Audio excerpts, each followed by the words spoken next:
पाकिस्तान से भारत कैसे आए, एयरफोर्स स्टेशन पर 5 आतंकियों ने कैसे बोला धावा,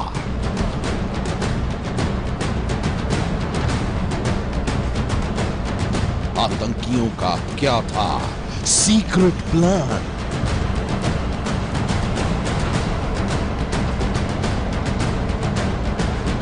हमले की इनसाइड स्टोरी।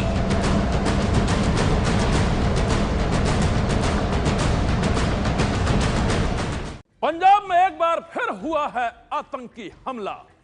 एक बार फिर पाकिस्तान से आए आतंकियों ने अपने खूनी खेल से दहशत फैलाने की कोशिश की है और इस बार आतंकियों के निशाने पर था पठानकोट का एयरफोर्स स्टेशन। रात के अंधेरे में पाकिस्तान से आए 5 आतंकी आखिर कैसे पहुंच गए एयरफोर्स स्टेशन तक और कैसे सुरक्षा में तैनात जवानों ने अपनी जान की बाजी लगाकर उनके हमले को कर दिया नाकाम। देखिए आतंकी हमले की इनसाइड स्टोरी।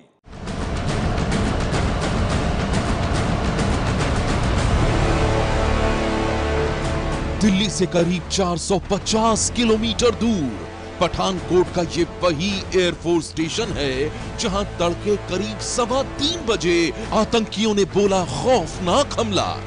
मौत बनकर आए वो आतंकी पाकिस्तान से आए थे और फिर एयरफोर्स स्टेशन के अंदर दाखिल होते ही उन्होंने गोलीबारी शुरू कर दी।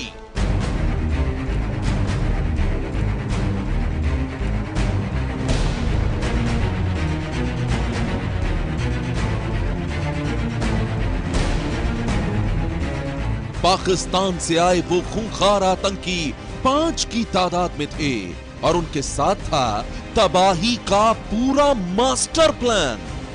अपने कायराना हमले से वो देश को दहलाना चाहते थे, लेकिन वतन के रखवालों ने उनके खौफनाक मंसूबों को नाकाम कर दिया।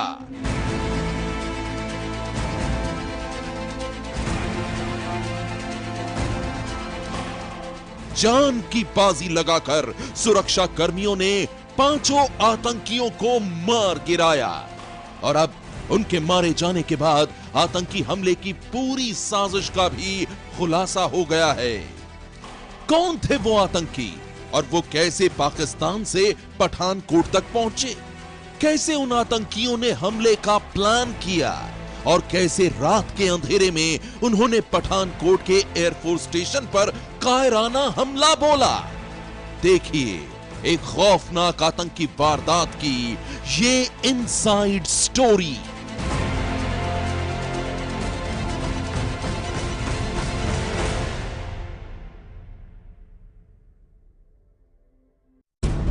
खुफिया सूत्रों के हवाले से बताया जा रहा है कि पठानकोट आतंकी हमले की साजिश अशफाक, अब्दुल गफूर और कासिम नाम के 3 लोगों ने रची थी। ये पाकिस्तान में रहमानिया नाम का ट्रस्ट चलाते हैं। आतंकवादियों ने पाकिस्तान सीमा से ही भारतीय सीमा में कदम रखा था। पंजाब के साथ लगते भारत और पाकिस्तान के बॉर्डर के बीच ये रावी नदी आतंकवादियों की बड़ी मददगार साबित होती है, क्योंकि रावी नदी के पानी का घुमाव कुछ ऐसा है कि वो पहले पाकिस्तान की तरफ जाता है पंजाब से आकर और फिर भारत में आकर फिर दोबारा पाकिस्तान की तरफ चला जाता है। ऐसे में आतंकियों को जब नदी में पानी ज्यादा होता है या फिर सर्दी या बरसात का मौसम होता है तो रावी नदी को पार करके भारत पहुंचना आसान रहता है और ये समस्या फिरोजपुर से लेकर जम्मू तक हर जगह रहती है, क्योंकि जितनी चौकसी जमीन पर रखी जा सकती है पानी में उतनी चौकसी नहीं रखी जाती है। बेशक बीएसएफ लाख कोशिश करती है, बावजूद उसके रावी नदी गाहे बगाहे आतंकवादियों के घुसपैठ का रास्ता बनती ही रही है। सभी आतंकवादी आर्मी की यूनिफॉर्म पहने हुए थे और उन्होंने घुसपैठ से लेकर एयरबेस पर हमले तक पूरे 24 घंटे का सफर तय किया। उनके पास लाइट मशीन गन थी और उन्होंने सबसे पहले पुलिस की इनोवा गाड़ी छीनी जो पठानकोट के करीब कोलिया गांव में आकर पंचर हो गई। भारत में घुसने के बाद आतंकियों ने तकरीबन 12 किलोमीटर रास्ता तय करने के बाद सबसे पहले इनोवा गाड़ी छीनी। इनोवा के ड्राइवर की इस हाईवे से इस कच्चे रास्ते पर लाकर यहीं पर हत्या की गई। ये वो मौका है जहां पर उस गाड़ी को माना जा रहा है कि इनोवा गाड़ी इस पेड़ से टकरा गई आतंकवादियों से, और उसके टकराने की वजह से उसमें जो नुकसान हुआ, उन्हें लगा कि इतनी टूटी हुई गाड़ी के साथ पठानकोट नहीं पहुंचा जा सकता। ये देख सकते हैं आपकी अभी भी ये इनोवा गाड़ी के नंबर प्लेट का आगे का 0 है जो गिरा हुआ है। ये बम्पर के वो टुकड़े गिरे हुए हैं। जब आतंकवादी उस गाड़ी को लेकर भाग रहे थे तो इस कच्चे रास्ते पर यहां गाड़ी फंस गई, और ये जो वायर गिरी हुई है आगे, ये वायर इनोवा गाड़ी की ही मानी जा रही है। इस पेड़ से ऐसा लग रहा है कि गाड़ी टकराई और उसको नुकसान हो गया। आतंकियों ने यहीं पर इकागर सिंह, जो उस गाड़ी का ड्राइवर था, बगल के गांव में भगवाल गांव का रहने वाला था, उसकी हत्या की यहां पर, और उसकी लाश यहां इस पेड़ के पास बरामद हुई। इस पेड़ के पास इधर नीचे झाड़ियों में यहां उसकी लाश फेंक दी गई थी। और ये माना जा रहा है कि यहां देखिए ये निशान भी लगे हुए हैं जिस तरह से पैरों के, और उसका जैसे संघर्ष हुआ होता है यहां। इस तरह से झाड़ियां काफी टूटी हुई हैं। यहां उसकी लाश फेंक दी गई, यहीं से उसकी लाश बरामद की गई। वो खून नीचे खेतों में भी जो है खून बिखरा हुआ दिखाई दे रहा है। बुरी तरह से काटा गया था उसके गले से, और पेट में जो है वो धारदार हथियार से हमला किया गया था। उसके बाद उसकी लाश यहीं फेंक कर आतंकवादी इनोवा गाड़ी लेकर, जिसके की टायर बुरी तरह से बस्ट हो चुके थे और उसका इंजन वाला हिस्सा भी काफी बुरी तरह से क्षतिग्रस्त था, उस गाड़ी को लेकर दोबारा इस हाईवे पर चढ़े। पठानकोट तक पहुंचने के लिए आतंकियों ने सबसे पहले इसी इनोवा गाड़ी को छीना था। इस गाड़ी को भगवाल गांव का इकागर सिंह चला रहा था। इकागर सिंह की गला रेतकर हत्या कर दी गई और ये गाड़ी उससे छीन ली। ये गाड़ी छीनकर जब वो थोड़ी ही दूर अभी पहुंचे थे तो इस गाड़ी के टायर से अंदाजा लगाया जा सकता है कि या तो इस गाड़ी के टायर फट गए या फिर इसे वो संभाल नहीं पाए, और झगड़े के बाद जैसे वो इस गाड़ी को भगाने लगे, इसमें पाकिस्तान से आकर वो पठानकोट की तरफ जाने लगे, तो इस गाड़ी को नुकसान हो गया। ये आगे से पूरी तरह से डैमेज्ड गाड़ी है। ये गाड़ी पूरी तरह से टूट गई, और इस गाड़ी के टूटने के बाद आतंकियों ने इसे इसी रास्ते पर रखा और यहां पर वो इंतजार करने लगे कि कोई दूसरी गाड़ी आएगी तो उस गाड़ी को छीनकर वो पठानकोट के लिए रवाना होंगे। उसके बाद उन्होंने यहां इस चौराहे पर खड़े होकर इंतजार किया किसी दूसरी गाड़ी के आने का। मैं आपको 2 रास्ते दिखाता हूं। यहां से, इस रास्ते से अगर गांव के रास्ते से जाएं तो पाकिस्तान सीमा यहां से 6 किलोमीटर दूर है, और इकागर सिंह जो इस इनोवा गाड़ी को चला रहा था उसका गांव भी रास्ते में ही पड़ता है। और ये है बमियाल को जाती है जो सड़क, ये मुख्य मार्ग है। और अगर यहां से हम पाकिस्तान सीमा तक पहुंचना चाहे तो यहां से 10 से 12 किलोमीटर तक का रास्ता तय करना पड़ता है, तब कहीं जाकर हम पाकिस्तान सीमा पर पहुंचते हैं। तो अभी अंदाजा यही लगाया जा रहा है कि आतंकी, ये जो रास्ता है जिस पर मैं खड़ा हूं, इस रास्ते से पाकिस्तान की सीमा पार करने के बाद इन बाड़मा इलाके से, बाड़मा चेक पॉइंट आता है आगे जाकर, एक बमियाल चेक पॉइंट है, और इस रास्ते पर जाएं तो ये गांव का रास्ता है और यहां पर बाड़मा चेक पॉइंट आता है। बाड़मा चेक पॉइंट से वो आए और यहां उन्होंने ये गाड़ी छीनी। इस गाड़ी को छीनने के बाद उनका काफी झगड़ा हुआ, उन्होंने ड्राइवर की हत्या की, लेकिन ड्राइवर की हत्या करने के बाद उनकी गाड़ी, इनोवा गाड़ी, एक्सीडेंट हो गई, या उसके टायर फट गए, या गाड़ी रास्ते से उतर गई। यानी एक्सीडेंट होने के बाद वो इनोवा गाड़ी में जा नहीं सकते थे, इसलिए वो दोबारा इस पॉइंट पर आए, यहां खड़े होकर इंतजार करने लगे, क्योंकि ये मुख्य रास्ता था और इस मुख्य रास्ते से उन्हें उम्मीद थी कि कोई ना कोई वाहन जरूर आएगा जिसे रोककर वो छीन सकते हैं। यहां उन्होंने एसपी सलविंदर सिंह की गाड़ी को घेरा। इस रास्ते से आती सलविंदर सिंह की गाड़ी इस पॉइंट पर यहां पर रोकी गई। सलविंदर ने जब गाड़ी रोकी तो उन्होंने ओवरपावर कर लिया, यानी आतंकियों ने जबरदस्ती हथियारों की नोक पर एसपी की गाड़ी में घुसने के बाद वो पठानकोट की तरफ चलने लगे। यहां से अगर हम पठानकोट का रास्ता मान के चलें तो तकरीबन 25 किलोमीटर पड़ता है पठानकोट शहर, और यहां से आतंकियों को, यानी एसपी की गाड़ी छीनने के बाद आतंकियों को पठानकोट पहुंचने में तकरीबन 45 से 50 मिनट लगे होंगे, क्योंकि आगे का 4-5 किलोमीटर का रास्ता काफी टूटा हुआ है और वहां पर सड़क में काफी गड्ढे हैं, इसलिए जो एसपी की गाड़ी है उसको देखकर भी अंदाजा हो जाता है कि आतंकियों ने काफी तेजी से गाड़ी भगाई होगी। उसमें जितनी मिट्टी और जितना आसपास का उसके जो है वो मलबा लगा हुआ है, उससे ये अंदाजा हो जाता है कि उस टूटे हुए रास्ते में भी आतंकी उस गाड़ी को तेजी से भगाते हुए गए होंगे। तो ये वो सीमा है जहां पाकिस्तान लगता है। एक तरफ पाकिस्तान 6 किलोमीटर है, एक तरफ पाकिस्तान 10 से 12 किलोमीटर है। और जो रास्ता हम आपको दूसरी छोर पे दिखा रहे हैं, इस रास्ते की तरफ पठानकोट है। आतंकी इस रास्ते से आए और इस रास्ते की तरफ एसपी की गाड़ी को लेकर बढ़े। हालांकि उन्होंने पठानकोट पहुंचने से पहले एसपी को नीचे धकेल दिया और यही रास्ता है जहां आगे जाकर एक रास्ता दीनानगर के लिए निकल जाता है और दूसरा पठानकोट के लिए। लेकिन इस बार आतंकियों ने रास्ता दीनानगर वाला नहीं पकड़ा, वो पठानकोट की तरफ गए। उनका इरादा इस बार एयरफोर्स स्टेशन पर हमला करना था। किसी छोटे मोटे जानी नुकसान से वो अपनी इस साजिश को खत्म नहीं करना चाहते थे, ऐसा कयास लगाया जा रहा है। आतंकवादियों ने इस गाड़ी को यहीं पर छोड़ दिया और फिर उसके बाद पठानकोट के एसपी की इस एक्सयूवी गाड़ी को उन्होंने अपने कब्जे में ले लिया। इस गाड़ी में सवार होकर वो एयरफोर्स स्टेशन के पीछे के हिस्से में इसी रोड से पहुंचे थे। यही है वो महिंद्रा एक्सयूवी गाड़ी जिसमें पहुंचे थे आतंकी एयरफोर्स स्टेशन के पिछवाड़े। ये गाड़ी एसपी सलविंदर सिंह की थी। सलविंदर सिंह जब कल बामियाल सेक्टर के इलाके से वापस लौट रहे थे तो कौलियां गांव के पास उन्हें हथियारबंद आतंकवादियों ने रोका और उन्हें एक तरह से गाड़ी को हाईजैक कर लिया। एसपी को भी अपने 2 साथियों के साथ उन्होंने अपहरण किया और थोड़ी दूर आगे आने के बाद इस गाड़ी से एसपी को बाहर धकेल दिया गया और उनके बाकी 2 साथियों को बाद में आगे आकर इस चलती गाड़ी से नीचे धकेला गया। आतंकवादी इस नहर को पार करके करीब 12 फीट ऊंची दीवार को फांदकर तड़के करीब 3 बजे एयरफोर्स स्टेशन में दाखिल हुए और एयरफोर्स स्टेशन में घुसते ही उन्होंने अंधाधुंध फायरिंग शुरू कर दी।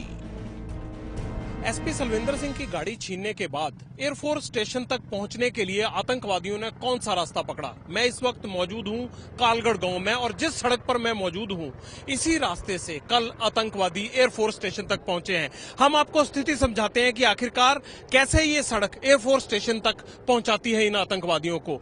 मेरे पीछे जो आप गाँव देख रहे हैं, जिस साइड ये स्वैट टीम के लोग खड़े हैं, पंजाब पुलिस के पीछे जो गाँव दिखाई दे रहा है, ये गाँव है धीरा गाँव। पठानकोट सिटी से जब हम अंदर घुसते हैं, इस लिंक रोड पर आते हैं, तो एयरफोर्स स्टेशन तक पहुंचने के लिए धीरा होकर आतंकवादियों की गाड़ी आगे इस कालगढ़ गांव में पहुंची और कालगढ़ से ये रास्ता आगे नौशहरा के लिए जाता है। यहां से तकरीबन 2 किलोमीटर आगे जाने के बाद नौशहरा शुरू होता है। आतंकियों ने एयरफोर्स स्टेशन में घुसने के लिए नौशहरा का रास्ता अपनाया, लेकिन आतंकियों के आने का रास्ता और आतंकियों का एयरफोर्स स्टेशन में घुसने के लिए जिस चारदीवारी का इस्तेमाल उन्होंने किया, ये आपको हम खास तौर से एबीपी पर दिखा रहे हैं। एबीपी न्यूज आपको दिखा रहा है कि आतंकी इसी रास्ते से आए और इस चारदीवारी के अगले हिस्से से वो अंदर एयरफोर्स स्टेशन में घुसे, जहां से टेक्निकल एरिया में जाकर उन्होंने अपने नापाक मंसूबों को अंजाम देने की कोशिश की, लेकिन वो उसमें सफल नहीं हो पाए। जानकारी के मुताबिक आतंकी विमानों के ईंधन भंडार पर हमला करना चाहते थे, जिससे काफी बड़ा विस्फोट हो सकता था, लेकिन सेना ने आतंकियों को एयरफोर्स स्टेशन के बाहरी इलाके में ही रोक दिया। सेना की शुरुआती कार्रवाई में ही 4 आतंकवादी मार गिराए गए और देर शाम को 5वां आतंकी भी मारा गया।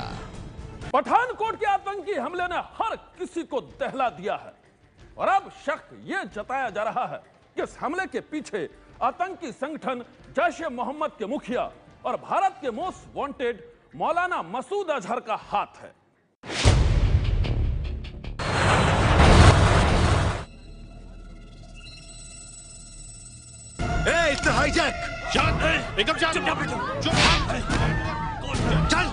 आज से करीब 16 साल पहले 24 दिसंबर 1999 को ठीक इसी तरह मौलाना मसूद अजहर को आतंकियों ने भारत की गिरफ्त से छुड़ा लिया था।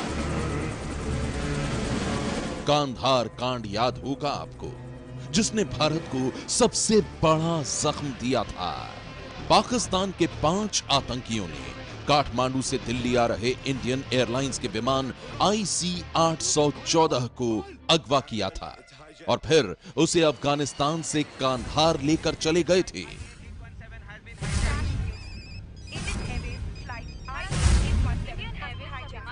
हरकत उल मुजाहिदीन के आतंकियों ने भारत सरकार के सामने 178 यात्रियों की जान के बदले 3 आतंकियों की रिहाई का सौदा किया था। 1999 में अटल बिहारी वाजपेयी देश के प्रधानमंत्री थे। वाजपेयी सरकार ने यात्रियों की जान बचाने के लिए मसूद अजहर समेत 3 आतंकियों को छोड़ने का फैसला किया था। पंजाब के पठानकोट में एयरफोर्स बेस पर हुए हमले के पीछे आतंकी मसूद अजहर का हाथ होने का शक है। जानकारी के मुताबिक पाकिस्तान में पंजाब प्रांत के बहावलपुर में रहने वाला मसूद अजहर नए साल के मौके पर हमले की साजिश रच रहा था।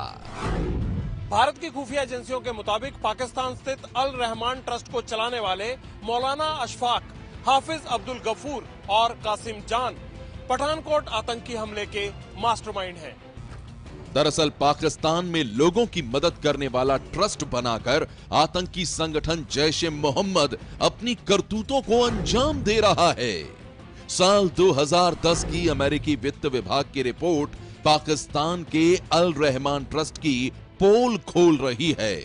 रिपोर्ट के मुताबिक जब आतंकी संगठन जैश-ए मोहम्मद को साल 2002 में बैन कर दिया गया था, तब इस संगठन ने दहशत का कारोबार जारी रखने के लिए अल रहमत ट्रस्ट को मुखौटा बना लिया।